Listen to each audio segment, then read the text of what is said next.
मेरे अजीज साथियों दोस्तों, जैसे कि जाहिद भाई ने और जो रफत भाई ने बात बोली हालात को देखते हुए, मेरे ख्याल में ये कोई हमारे लिए नई बात नहीं है और ये इससे तकरीबन सभी वाकिफ हैं। उसके बावजूद भी हम उन पॉलिटिकल पार्टियों से अपना रुख नहीं हटा पाते। उसकी वजहों पे हमें फिक्र करने की ज़रूरत है, ना कि इस तरह की बातें सुनकर फिर उसे अपने घर में जाके सुलझानी है। इन 72 सालों के अंदर हमने हर ऐसी पार्टी पे भरोसा किया जिससे हमें जर्रा भर भी उम्मीद नजर आई। पहले खाली के लिए कांग्रेस थी तो हम एक तरफा वोट डालते चले आए।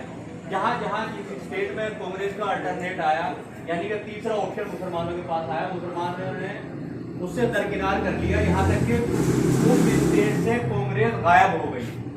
चाहे आप बिहार उठा के देख लीजिए, यूपी उठा के देख लीजिए, बंगाल उठा के देख लीजिए, वहाँ कांग्रेस एक दफा गई है तो दोबारा वापस नहीं आई है।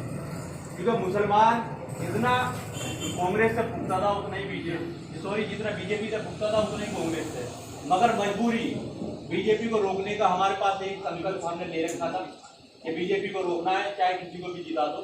तो वो संकल्प हम उठाते जब हमारे पास तीसरा ऑप्शन आया हमने उसे पूरा कर दिया। तो सवाल ये है कि हमने थर्ड ऑप्शन चुना, चौथा ऑप्शन चुना, पांचवा चुना, मगर उसका हल क्या निकला?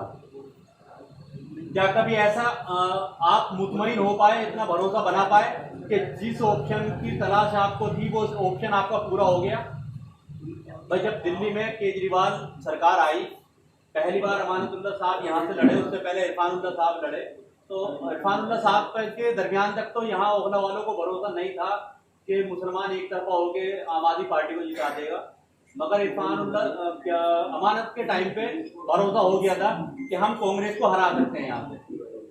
तो हमने कांग्रेस को हराया भी और अमानत को एक तरफा जिताया। उस अमानत को जो उससे कुछ दिन पहले सिर्फ 3000 वोटों पे हमने समेट दिया था। वजह अमानत को जिताना नहीं था, वजह थी कि तीसरा ऑप्शन जो आया है वो जीत सकता था और उस ऑप्शन में हमें कहीं ना कहीं एक सेकुलर आवाज नजर आ रही थी केजरीवाल की शक्ल में कि ये आदमी मजहब की राजनीति से अलग हटकर कुछ देश को आगे ले जाने का काम करेगा। हमें इससे कतई उम्मीद नहीं थी कि ये हमारे लिए कुछ करेगा। हमें सिर्फ इतनी उम्मीद थी कि ये बंदा मजहब की राजनीति तो कम से कम नहीं करेगा, ये डेवलपमेंट की राजनीति करेगा। और इसको देखते हुए दिल्ली में 67 सीटें हम लोगों ने जीता भी थी। मगर क्या डेवलपमेंट हुआ कि दिल्ली के अंदर? जब से इन 6 सालों के अंदर आप उठा के देखेंगे, सिर्फ एक फ्लाईओवर दिल्ली के अंदर बना है और रोडों की हालत ये है, रोड रिपेयर नहीं हुए 6 सालों में। आप जो हाईवे है कोई भी कहीं उठा के देख लीजिए, क्या रोड आपको रिपेयर होते हुए कहीं नजर आए? सारे चीजें कोई रिपेयर नहीं हो गया है। तो आपने दिल्ली को तो बेहतर बनाया नहीं। हाँ, अलबत्ता हमने जो राजनीति और पार्टी आप तक करती आई थी वही आपने शुरू कर दी। जैसे कि जब दंगे का दरमियान हुआ, केजरीवाल की खामोशी वो इस बात का इशारा कर रही थी कि कहीं ना कहीं इस आदमी ने हमें अकेला छोड़ दिया, कि हमने पूरी तरीके से छोड़ दिया।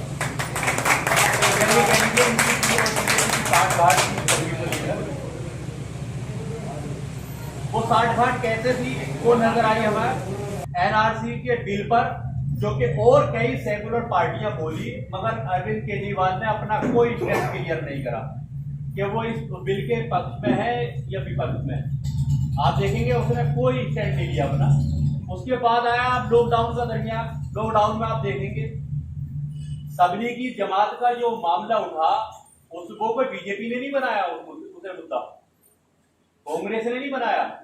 उस मुद्दे को हाईलाइट करने वाला, उस मुद्दे को अलग से एक डेटा अलग उसका बनाने वाला, लोगों के बीच में लाने वाला, लोगों के बीच में जहर बोलने वाला सिर्फ और सिर्फ दिल्ली सरकार यानी कि अरविंद केजरीवाल था। और इससे मेरे ख्याल में आप सभी रूबरू होंगे इस बात से कि ऐसा नहीं है उसमें अरविंद केजरीवाल का रोल ना हो। जो अरविंद केजरीवाल दंगे के दरमियान ये कहता है कि हमारे हाथ में दिल्ली पुलिस नहीं थी, वही डेटा बनाने में और दिल्ली पुलिस मरकज पे एक्शन ले, जमातियों पे एक्शन ले, उसकी शाने पे शाना मिलकर काम कर रही है। ये था केजरीवाल का रवैया। उसके बावजूद भी हम अगली दफा भी इलेक्शन में जाएंगे, हमारे पास एक नारा होगा, वो ये होगा कि बीजेपी को कौन हरा रहा है।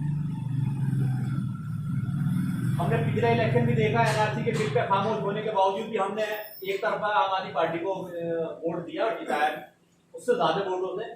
इस वजह से नहीं कि अमानतुल्लाह ने बहुत डेवलपमेंट कर दिया आपके इलाके में, सिर्फ इस वजह से कि बीजेपी को सिर्फ आम आदमी पार्टी ही हरा रही थी, कांग्रेस फाइट में नहीं, और उसके अलावा कोई ऑप्शन था भी। तो हमने हरा तो दिया, मगर उसके बाद हुआ क्या? क्या वो आपके साथ फ्रंट का है, आपसे शाने पे शाना खड़ा हुआ, आपके दुख दर्द में खड़ा हुआ, आपके लिए कुछ किया, या आपके इलाके में डेवलपमेंट हुआ, या उससे ज्यादा उन पुरानी बातों से कुछ सीखने की कोशिश करी? नहीं। उसकी वजह क्या है? हम लोगों का जो नारा है ना कि किसी भी हाल में बीजेपी को हराना है, वो उनके दिमाग में बैठ चुका है। आज उन्हें समझ में आ गया कि मुसलमानों का अगर वोट चाहिए तो सिर्फ एक लॉजिक उनके फिट कर दो कि हम बीजेपी को हरा रहे हैं। अगर कांग्रेस हरा रही होगी, कांग्रेस लीड कर रही होगी, तो कांग्रेस ये नारा उठा लेगी, और आम आदमी पार्टी होगी तो आम आदमी। तो क्या हम लोग दूसरों को हराने के लिए पैदा हुए हैं? कभी अपने जीतने की भी बात करेंगे हम लोग। इस विषय पे हमें वाकई में फिक्रमंद होने की जरूरत है। बहुत बढ़िया, क्योंकि जब तक हम लोग खुद जीतने के बारे में न सोचें, तब तक हमें कोई जिता नहीं सकता। आप इससे अंदाजा लगा लीजिए, आप कुछ लोग कारोबार करते होंगे, कुछ लोग जॉब करते होंगे।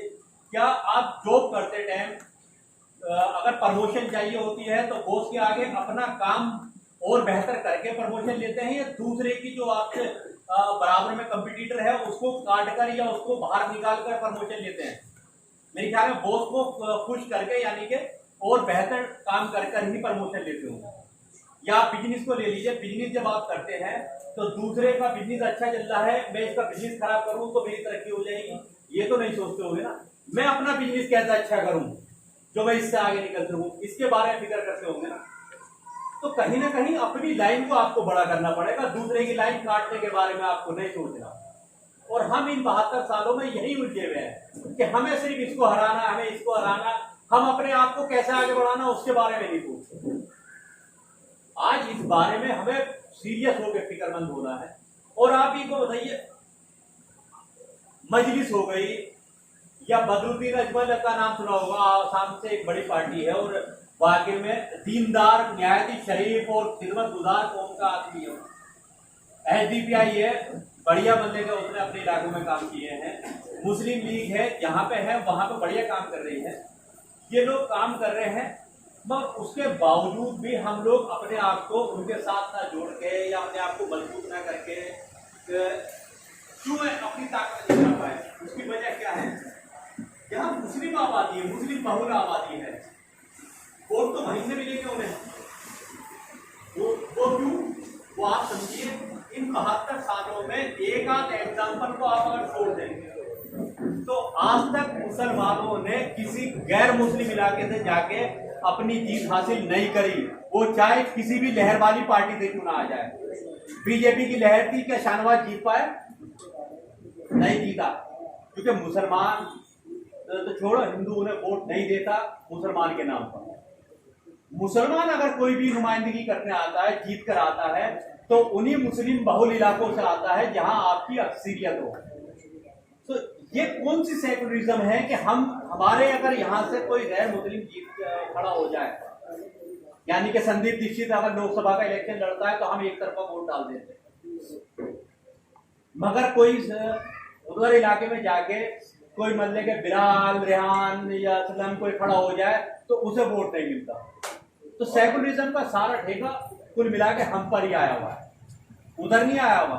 वरना सेकुलरिज्म तो इसे कहते हैं कि यादवों के गढ़ हो और मुसलमान जीत के सीट निकाले, और मुस्लिम गढ़ हो, यादव जीत के निकाले, इसे कहेंगे सेकुलरिज्म। अगर ये सेकुलरिज्म नहीं है तो फिर बेहतर है कि हम अपने गढ़ों में अपनी पार्टियों को मजबूत करें। पर्टिकुलर किसी आरिफ को मजबूत करने की जरूरत नहीं है, आपको कोई आरिफ मजबूत नहीं करना। आपको अपनी ऐसी पार्टियां, चाहे मुस्लिम लीग हो, एसडीपीआई हो या असदुद्दीन ओवैसी हो, इस तरह की पार्टियों को मजबूत करना है, क्योंकि ऐवान में जाके यही आपकी नुमाइंदगी कर सकते हैं। मैं मान सकता हूँ अमानतुल्लाह साहब बेहतर होंगे, मगर क्या उन्हें पूरी पावर है अपनी बात उठाने की असेंबली में? क्या अरविंद केजरीवाल उन्हें विधानसभा में बोलने देगा कि तू मुसलमानों के मसाइल में, दंगों के ऊपर खुला बोल, मैं तेरी सपोर्ट कर रहा हूँ? नहीं बोलने देगा। अगर वो बोलेगा तो उसे इशारा ही आ जाएगा अगली दफा टिकट चाहिए नहीं चाहिए। और यही आपका अपना नुमाइंदा होगा, आपकी अपनी पार्टी का होगा, तो उनकी आंखों में आंखें डाल के बोलेगा, उनसे जवाब मांगेगा कि अरविंद केजरीवाल साहब, हमने आपको सीएम बनाया था, मुसलमानों ने सीएम बनाया था, क्या वजह थी आपकी खामोशी? क्यों नहीं, अगर आपके हाथ में पावर नहीं थी तो क्यों नहीं आपने लोगों का सैलाब लेके वहीं धरने में बैठ गए? क्यों नहीं अपने कार्यकर्ताओं के साथ वहां जाके उतर गए? मैं अभी 1 घंटे पहले मुस्तफाबाद से ही आ रहा हूँ, जहां ताहिर का वार्ड था वहीं से ही आ रहा हूँ। वहां मजलिस के लोगों ने मुझे बुलाया हुआ था, गुफ्तगू हुई, क्योंकि वहां उपचुनाव है। ताहिर, जैसे कि आपको मालूम है, उसको पार्टी से पहले आम आदमी पार्टी ने निकाल दिया, इल्जाम लगते ही, साबित भी नहीं हुआ, इल्जाम लगते ही उसकी सपोर्ट नहीं करी, बल्कि उसे बाहर निकाल दिया। आज उसकी सदस्यता रद्द होने के बाद, 6 महीने होने के बाद, अगर आप नहीं जाते, वहां गैर हाजिर रहते हैं सदन के अंदर, तो आपको बर्खास्त कर दिया जाता है उसको। तो अब वहां उपचुनाव होंगे, तो उपचुनाव का उसका बहनोई साहब लड़ना चाह रहे हैं कि उनकी फैमिली का आदमी खड़ा हो। केजरीवाल ने साहब मना कर दिया कि जी हम तो मतलब ही नहीं, दंगे वाले के तो साथ दे या उसे टिकट दे दंगे वाले के परिवार। तो देखिए, उसे दंगा पीड़ित पहले बता दिया, दंगे मरने का उसने किया, ये तो इल्जाम साबित कर दिया केजरीवाल ने। अब वो लोग जा रहे हैं, मगर हमने उनसे कहा कि आप निर्दोष हैं और आपकी बात हम अपने सदर तक पहुंचाएंगे। अगर उपचुनाव पार्टी लड़ेगी तो इंशाअल्लाह अल्लाह रब्बुल इज्जत ने चाहा तो आपको ही हम लड़वाएंगे, क्योंकि हमें मालूम है हम अपने भाइयों के साथ नहीं खड़े होंगे तो कौन खड़ा होगा। आज अपने गढ़ों में अगर हम ऐसी पार्टियों को मजबूत नहीं करेंगे तो मेरे भाई किसी बदरपुर की सीट से तो कोई आदमी जीत के आएगा नहीं, तो मजलिस का आदमी जीत के आएगा। और आप यहाँ अपने गढ़ में जिताना नहीं चाहते, और हमारे ऊपर तो इतना प्रेशर है, इतना जिम्मेदारी होगी। अगर फर्ज कीजिए मैं यहाँ से काउंसलर बन जाता हूँ तो मेरे पास इतना प्रेशर होगा कि मैं इस वार्ड को गुलशन बना के निकालूं, चाहे मुझे अपनी जेब से करना पड़े या जो गवर्नमेंट के फंड हैं उनसे करना पड़े। उसकी वजह यह है कि मुझे उसे रोल मॉडल दिखाकर आसपास के इलाकों का दिल जीतना होगा, क्योंकि अगले इलेक्शन में जाए तो हम डेवलपमेंट पे जाए। जब आसपास के इलाकों से जीतेंगे तो जाए, अगर बदरपुर से भी अगर हमारा कैंडिडेट खड़ा होगा तो कोई आरिफ नहीं, किसी शर्मा किसी पंडित को किसी को भी हम दे, वो भी मजलिस के नाम पर जीत के आए, ये देखो डेवलपमेंट का। तो रोल मॉडल तो आपको अपने इस वार्ड को बनाना पड़ेगा, जहां मजलिस के नुमाइंदे हो, ऐसी जगह से बनाना पड़ेगा। उसमें बटेवर कोई भी आए, आरिफ की जगह कोई और नाम भी आ सकता है, मगर अपने धीरे धीरे अपना वजूद बनाना शुरू करें। अगर वजूद नहीं बनाएंगे तो माफ कीजिएगा, 72 साल छोटा वक्त नहीं है, बहुत लंबा वक्त है, बहुत लंबा वक्त गुजार दिया आपने। और यही 72 साल और आगे सोच लो, आपका सुधार नहीं होगा, आपका डेवलपमेंट नहीं होगा। और मैं आपको और बता दूं इसके आगे भी आने वाले वक्त का, आज कांग्रेस को ये लगता है कि हिंदू वोट हमसे छटक गया, अगर वो पावर में आती है तो आपका तो उन्हें मालूम है एक तरफा वोट उनका है ही, अब वो दिल आपका नहीं जीतेगी, वो उन 100 हिंदुत्व का दिल जीतने की कोशिश करेगी कि किसी तरीके से वो आएगी। तो यानी कि आप पे अगर कहीं भी जुल्म होगा तो वो आपके साथ में कहीं नहीं खड़े होने वाली आने वाले टाइम में। जो अब तक थोड़ा बहुत करती थी वो भी खत्म कर देगी अब वो, क्योंकि पहले उनका दिल जीतना होगा। आप तो डर से दे ही दोगे उन्हें वोट, आप तो बीजेपी के डर से दे ही दोगे, तो आपके लिए बोलने की जरूरत ही नहीं है। तो आपको ये चाहिए कि ये वक्त और लंबा खींचे और ज्यादा नुकसान हो जाए, अपने इलाकों से आप कैंडिडेटों को जिताएं और धीरे धीरे मजबूत करें, क्योंकि ये मजबूत होंगे अलायंस, गठबंधन, या आप कहिए सरकार बनाने में अगर जरूरत पड़ती है तो हमारी पार्टी उन्हीं लोगों के साथ जाएगी, मगर उस टाइम उनकी कठपुतली नहीं होंगे, हम खुद मुख्तियार होंगे। अगर अरविंद केजरीवाल के साथ हमारी सत्ता होती या सत्ता होती तो हम आंखों में आंखें डाल के कहते कि साहब मुसलमानों के ऊपर बोल रहे हो या आपकी सरकार अभी गिराते हैं हम, तो आपके अंदर वो पावर होगी। और ये एग्जांपल आपको दे दूं, वक्त ज्यादा हो गया, मैं शॉर्टकट में बात को खत्म करूंगा। 4 स्टेट ऐसे हैं आपके पास, केरला है, मुस्लिम लीग है, पावर में नहीं है वो, मगर एक मुस्लिम क़यादत वाली पार्टी है वहाँ। मुसलमान वजूद में है, वेल एजुकेटेड है, एजुकेशन के इदारे बढ़िया हैं, तो वजीफे हैं, तो दुनिया भर के मतलब के उर्दू अकेडमी के फंड है वहाँ। आप आ जाइए आसाम, बदरुद्दीन अजमल है, वो भी सत्ता में नहीं है, मगर वो पार्टी इतनी वजूद में है जो आंखों में आंखें डाल के उनके गिरेबान पकड़ के काम करा लेती है अपनी कौम के। वही एनडीपीआई है, अपना काम करा लेती है अपनी कौम के। और इधर आपका हैदराबाद में, तेलंगाना में असदुद्दीन ओवैसी साहब तो है। अगर सोचिए यही पार्टियां अगर सत्ता में होती तो क्या और ज्यादा बेहतर काम ना करा लेती कौम के? बिना सत्ता के ये काम करा लिए। तो आपको दिल्ली जैसी जगह को भी वही रोल मॉडल सेट करना होगा। हमारे पास 8 सीटें ऐसी हैं विधानसभा की, जहां एक तरफा वोट डालें तो हम 8 के 8 जीत सकती है। और 8 विधायक आपकी अगर दिल्ली के होते हैं तो दिल्ली जैसे दंगे होंगे नहीं इंशाल्लाह। और डेवलपमेंट भी आप ही के इलाके का होगा। हम डेवलपमेंट जाके सही से बिहार में बाद में करेंगे, पहले अपने इलाके में करेंगे। ये जो वोट यहाँ से मिलेगा वहां से नहीं मिलेगा इतना।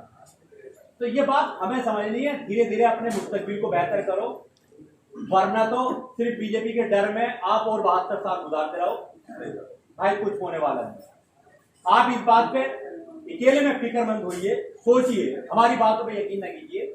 आप खुद अपना जहन लड़ाइए कि बाकी में हमें कैसे मतलब कि देश में वजूद मिलेगा, बराबर के हकूक मिलेंगे। तसल्ली से अकेले में सोचिएगा, फिर बताइएगा कि हमारी बातें सही थी या गलत थी। इंशाअल्लाह आपके बीच में फिर हाजिर होंगे। अल्लाह हाफ़िज़।